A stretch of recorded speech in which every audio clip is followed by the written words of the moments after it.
Halo semuanya, perkenalkan nama saya Delia Kurnia Syarani, NIM 01060423100041. Jadi di sini saya akan menjelaskan mengenai langkah-langkah bagaimana melakukan uji mediasi melalui SEM eh, dengan Stata. Nah, di sini ada data di mana Y-nya ini adalah variabel dependent berupa price to book value. Terus X-nya itu adalah variabel independen yaitu net margin dan variabel moderasinya M-nya itu adalah ROE.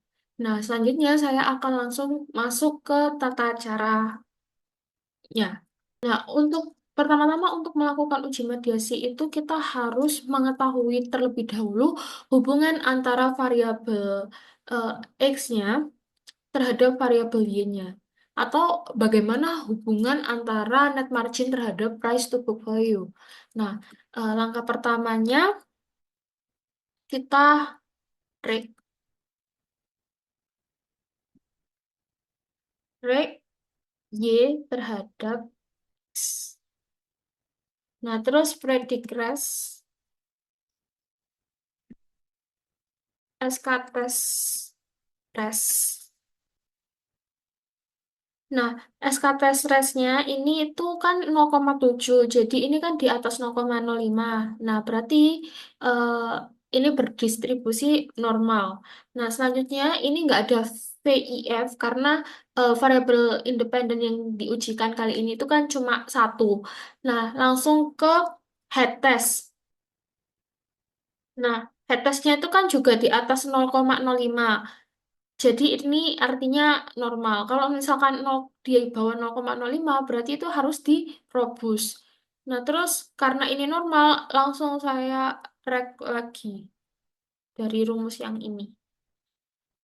Nah, kalau misalkan dilihat, ini artinya variabel X-nya itu nilainya signifikan di bawah 0,05. Jadi ini berpengaruh terhadap variabel Y-nya, yaitu price to book value-nya.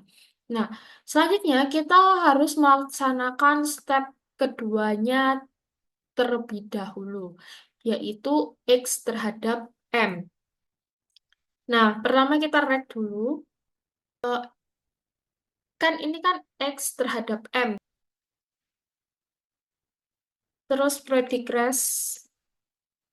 2R, karena saya tidak mendrop res yang tadi, SK tes res 2. Terus head test. Nah, head testnya kan 0,609. Ini kan di atas 0,05. Jadi ini rate-nya juga tidak perlu dirobus lagi. Jadi mungkin saya bisa langsung X-man yang R, yang rate M langsung X. Nah, kalau bisa dilihat, ternyata variabel X-nya atau eh, net margin-nya itu juga mempengaruhi variabel M-nya, yaitu ROE-nya. Terus yang step ketiga itu kita harus melakukan regresi dari ketiga-tiga variabel ini. Itu eh, rep Y, X, dan M. Terus predict res 3R. SK tes res 3. Nah, di atas 0,05 berarti ini kan normal. Terus head. Ini kan ada dua variabel independen, berarti kita harus melakukan uji VIF. Di bawah 10 berarti itu tidak ada error, bisa lanjut ke head test. Nah, ini juga di atas 0,05, jadi bisa kita ulangi rek yang tadi. Nah, eh, sekedar saya jelaskan lebih dahulu. Jadi di step pertama tadi itu kita untuk melakukan atau untuk mencari C-nya. Misalkan dilihat tadi, hubungan C atau hubungan antara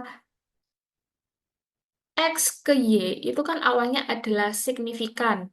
Nah, terus kita itu cari hubungan X ke M. Nah, hubungan ke X ke M-nya itu gimana? Jadi hubungan X ke M-nya itu em, signifikan juga. Jadi X itu juga mempengaruhi M. Nah, kalau misalkan mediasi tadi itu dimasukkan, itu hasilnya kayak gimana? Nah, kalau di sini itu X-nya itu tetap bernilai signifikan, jadi tidak berubah.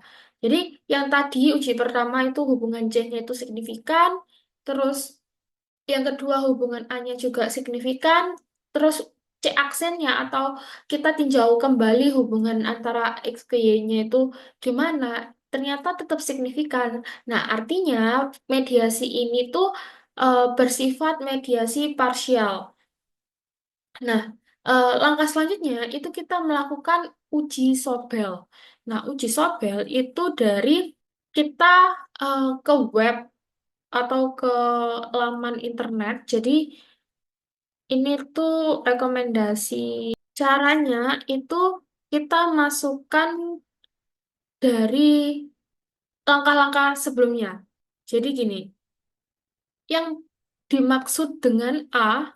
Nah, selanjutnya itu kita akan melakukan uji sobel. Nah, yang dimaksudkan dengan A itu adalah dalam step kedua tadi, yaitu hubungan antara variabel X terhadap variabel M. Nah, A-nya itu dimasukkan dari koefisien. SEA-nya itu dari standar errornya. Terus yang B itu dimasukkan dari step ketiga tadi. Jadi bagaimana hubungan antara mediasi atau mediatornya terhadap variabel dependennya. Sama, ini tuh dari koefisien. Terus ini dari eh, standar errornya.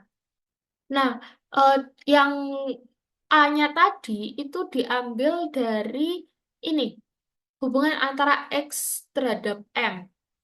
Nah, koefisien A-nya tadi dimasukkan ini dan SE-nya tadi dimasukkan yang standar error. Terus yang B tadi itu diambil dari langkah ketiga yang ada tiga variabelnya. Nah, jadi diambil yang M, variabel M-nya. Standar dari koefisien, B-nya koefisien, SEB-nya dari standar error. Jadi saya masukkan. Nah, setelah dimasukkan gini, itu kita calculate.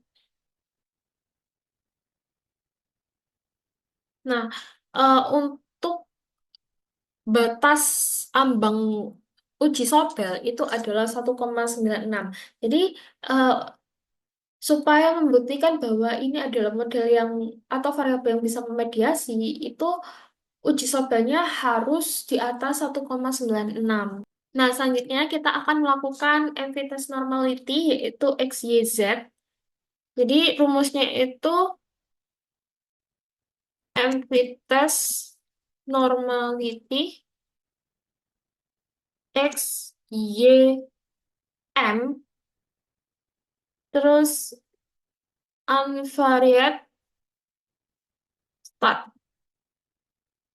Oh, seharusnya adalah univariate.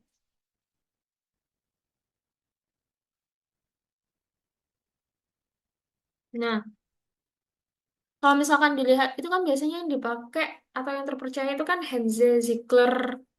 Nah, tapi ini datanya di bawah 0,05, jadi ini tidak normal. Tapi kalau misalkan dilihat dari skewness, kurtosis, sampai Dornick, ini kan datanya model ini tuh masih datanya normal gitu. Next, kita melakukan untuk menggambar SEM-nya. Jadi kita ke statistik, terus pilih SEM, model building estimation, terus kita gambar pakai kotak, bentuknya kayak gini. Nah, terus kita kasih nama. Di sini adalah variabel dependennya, X. Di sini adalah variabel mediatornya, M. Dan di sini adalah variabel variabel y-nya. Nah, terus Kita kasih tanah. Panah. Ini ke sini, ini ke sini, dan ini ke sini. Terus kita klik estimation, estimate, terus maksimum like who, terus kita oke, nanti muncul keluar angka-angkanya. Nah, kita balik ke tadi statanya. Nah, secara otomatis di sini akan membentuk sebuah informasi yang mungkin bisa dinotis kayak LR testnya. Jadi LR testnya itu menunjukkan bahwa tidak ada perbedaan signifikan antara model struktural dan saturated, eh, yang mana ininya, prop-G-nya itu nol. Jadi model ini bisa dikatakan cocok atau fit terhadap data. Nah, selanjutnya kita melakukan stat.gov. Jadi rumusnya stat.gov stat.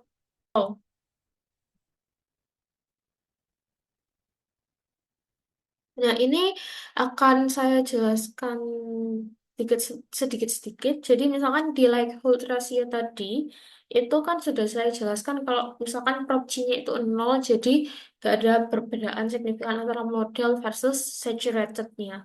Model struktural dengan versus dengan saturated-nya. Nah, terus yang terkait population error, jadi nilai RMSE-nya itu kan nol. Ini tuh menunjukkan fit sempurna karena eh, RMSEA-nya itu di bawah 0,05. Jadi ini bagus. Terus 90% CI-nya itu juga di bawah 0,05.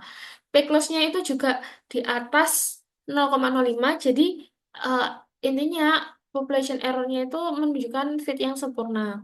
Terus yang kedua di AIC, BIC itu kan biasanya digunakan untuk perbandingan antar model.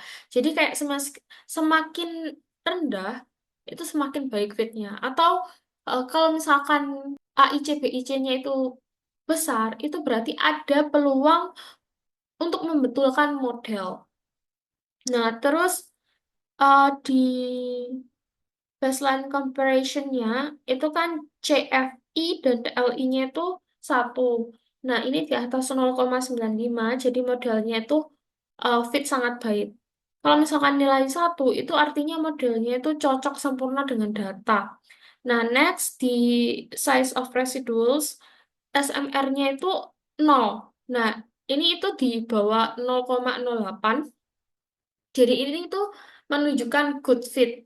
Nah, nilai nol ini artinya itu model itu sangat cocok dengan data. Nah, semakin rendah itu semakin bagus. Nah, untuk CD-nya ini kan 0,870. CD itu coefficient determination. Artinya, eh, 87% variasi data dijelaskan oleh model. Artinya ini kan hasilnya sangat baik. Jadi model ini sangat cocok dengan data dan dapat dipercaya untuk interpretasi antar hubungan variabel. Nah, selanjutnya kita akan melakukan MATSAM. Nah, MATSAM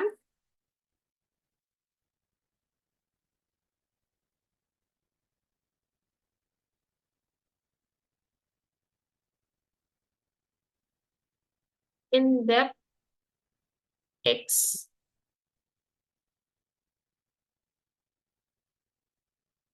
MATM dan MATM depth Y.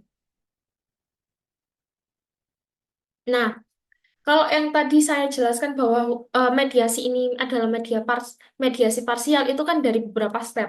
Nah, kalau pakai MedSam ini itu eh, langsung semua dikasih tahu kayak ini misalkan di step satu itu eh, 0,00. Jadi ini signifikan. Di step 2 itu juga 0,2, ini signifikan. Dan step 3 itu juga 0,000. Yang mana as step 1, step 2, and step 3 as well as the Sobel's test above are significant the mediation is partial. Jadi ini mediasinya adalah mediasi parsial. Nah, jadi mediasi parsial ini kalau misalkan diinterpretasikan ROE ini ya mediatornya itu hanya sebagian menjebatani hubungan antara net margin dengan PBV, price to book value. Nah, jadi hubungan langsung net margin ke price to book value itu masih tetap ada dan signifikan. Makanya mediasinya itu eh, nggak full, jadi cuma parsial doang. Nah, selanjutnya itu eh, melakukan MedSam, tapi untuk mencari rate-nya. Rate itu efeknya. Mungkin bisa pakai copy rumus ini, terus ditambahin stand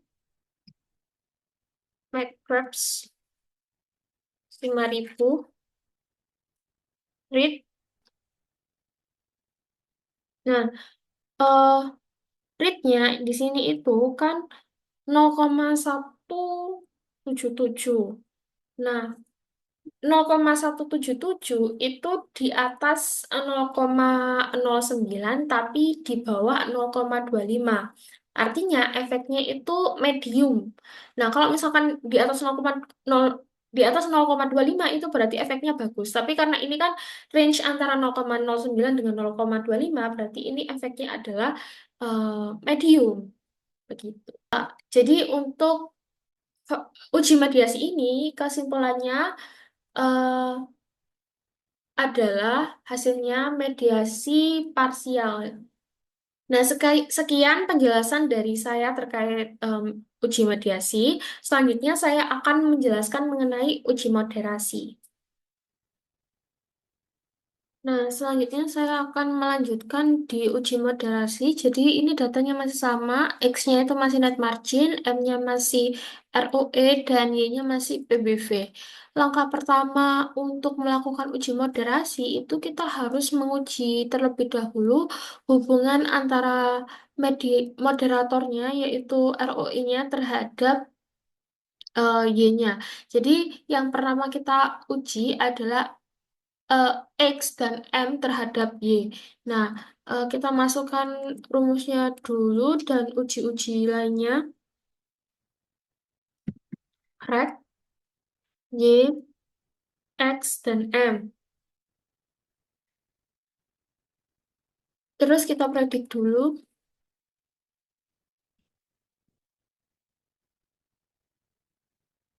SK test.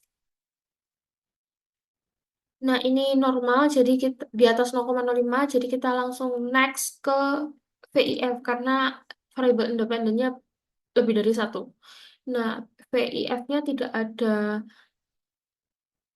error atau tidak ada masalah, terus lanjut ke head test.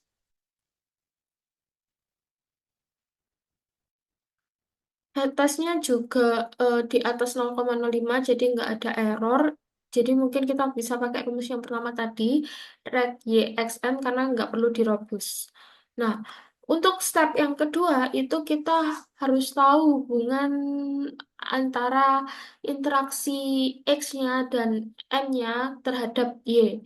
Nah, untuk memunculkan variabel interaksi yaitu X dan M tadi, itu kita harus melakukan chain mentoring. Kenapa? Karena kalau misalkan eh, dilanjutkan itu VIF-nya itu akan meledak atau sangat besar, bisa jadi 40 lebih, 50 lebih, yang mana itu kan ada error, ada masalah antar variabel independen. Nah, jadi kita harus eh, memunculkan variabel chain mentoring dari X, M, dan interaksinya. Langkah pertama untuk memunculkan variabel chain mentoring itu eh, pertama kita chain mentoring yang lebih dahulu ya. Jadi summarize X main only. Nah, terus kita tulis kita memunculkan variabel baru yang tadi saya bilang yaitu eh, Chan X1 atau Chan X mungkin ya, biar lebih enak. Terus kita masukkan variabelnya tadi yang ada di sini, X-nya, min, R, min. Nah, jadi muncul variabel baru di sini. Terus selanjutnya itu kita summarize lagi yang punyanya moderator, yaitu M-nya.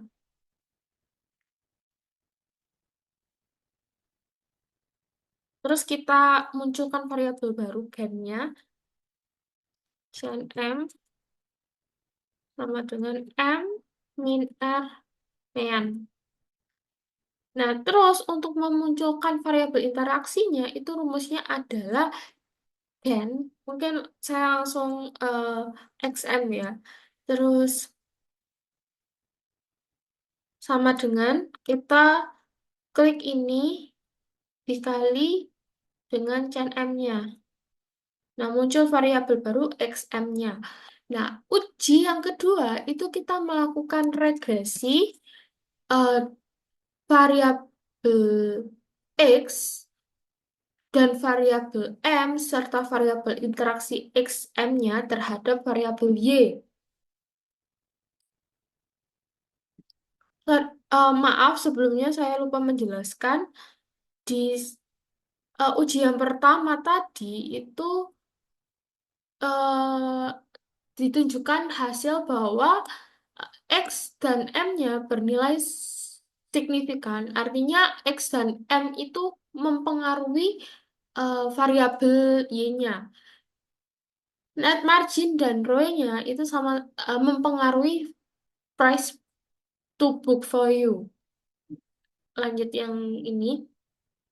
Setelah rate yang interaksi tadi, kita eh, predik lagi, terus uji normalitas. Nah, di atas 0,05 berarti aman.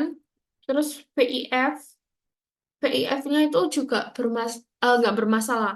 Nah, maksud saya kenapa kok tadi dimunculkan chain mentoring, itu supaya VIF-nya itu tidak lebih dari 10. Karena biasanya kalau misalkan kita lanjutkan tanpa ada chain mentoring, itu bisa jadi main VIF-nya itu bisa 40, 50 gitu. Nah, selanjutnya kita melakukan head test. Nah, head testnya juga nggak ada masalah. Jadi kita bisa eh, pakai rek yang pertama tadi. Nah, hasilnya itu ternyata variabel interaksinya itu tidak signifikan terhadap Y.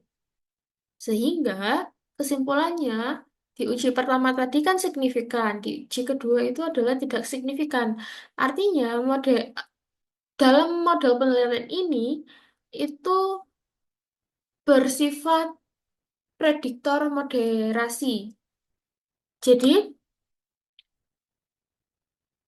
variabel moderasi ini itu hanya berperan sebagai variabel prediktor atau independen dalam model hubungan yang dibentuk yaitu di penelitian ini yaitu hubungan antara net margin ROE dan PBV. Nah, tapi kalau misalkan dilihat hasil uji moderasi itu menunjukkan nilai koefisien interaksinya net margin dengan ROE-nya terhadap PBV-nya itu signifikansinya itu sebesar 0,067. Jadi nilai ini itu meskipun nggak signifikan, tapi ini tuh nilai ambang batas. Maksudnya ini beda kecil loh sama 0,05. Nah, ini tuh mungkin bisa jadi indikasi bahwa adanya potensi pengaruh moderasi ROE dalam hubungan antara net margin terhadap PBV. Nah, tapi meskipun efek itu belum kuat untuk dikonfirmasi secara statistik, jadi ya hasilnya kayak ini. Tapi dengan demikian, itu kita perlu uji lebih lanjut, Kak. bahwa dengan data yang mungkin lebih besar atau pendekatan analisis yang berbeda untuk memastikan keberadaan efek moderasi secara lebih meyakinkan. Oke, baik lagi terhadap hasilnya. Jadi, hasil analisis ini tuh diperoleh nilai koefisien interaksinya itu tidak signifikan. Jadi, ini RO ini tidak berperan sebagai variabel moderator, tapi prediktor tadi yaitu independen dalam hubungan antara net margin terhadap price to book value. Nah, tapi ROE ini punya pengaruh langsung yang signifikan yaitu sebagai prediktor terhadap PBV. Jadi sehingga dalam model ini ROE itu berperan sebagai variabel independen tambahan, bukan variabel moderasi. Tapi kalau semisal ini itu adalah 0,05 yang mana ini signifikan, itu artinya eh, dalam penelitian ini itu adalah moderasi kuasi, yaitu variabel yang memoderasikan hubungan antara variabel independen dengan variabel dependen sekaligus menjadi variabel independen. Jadi, kalau misalkan ini 0,05 itu selain sebagai variabel moderasi, si ROE ini tuh bisa jadi variabel independen.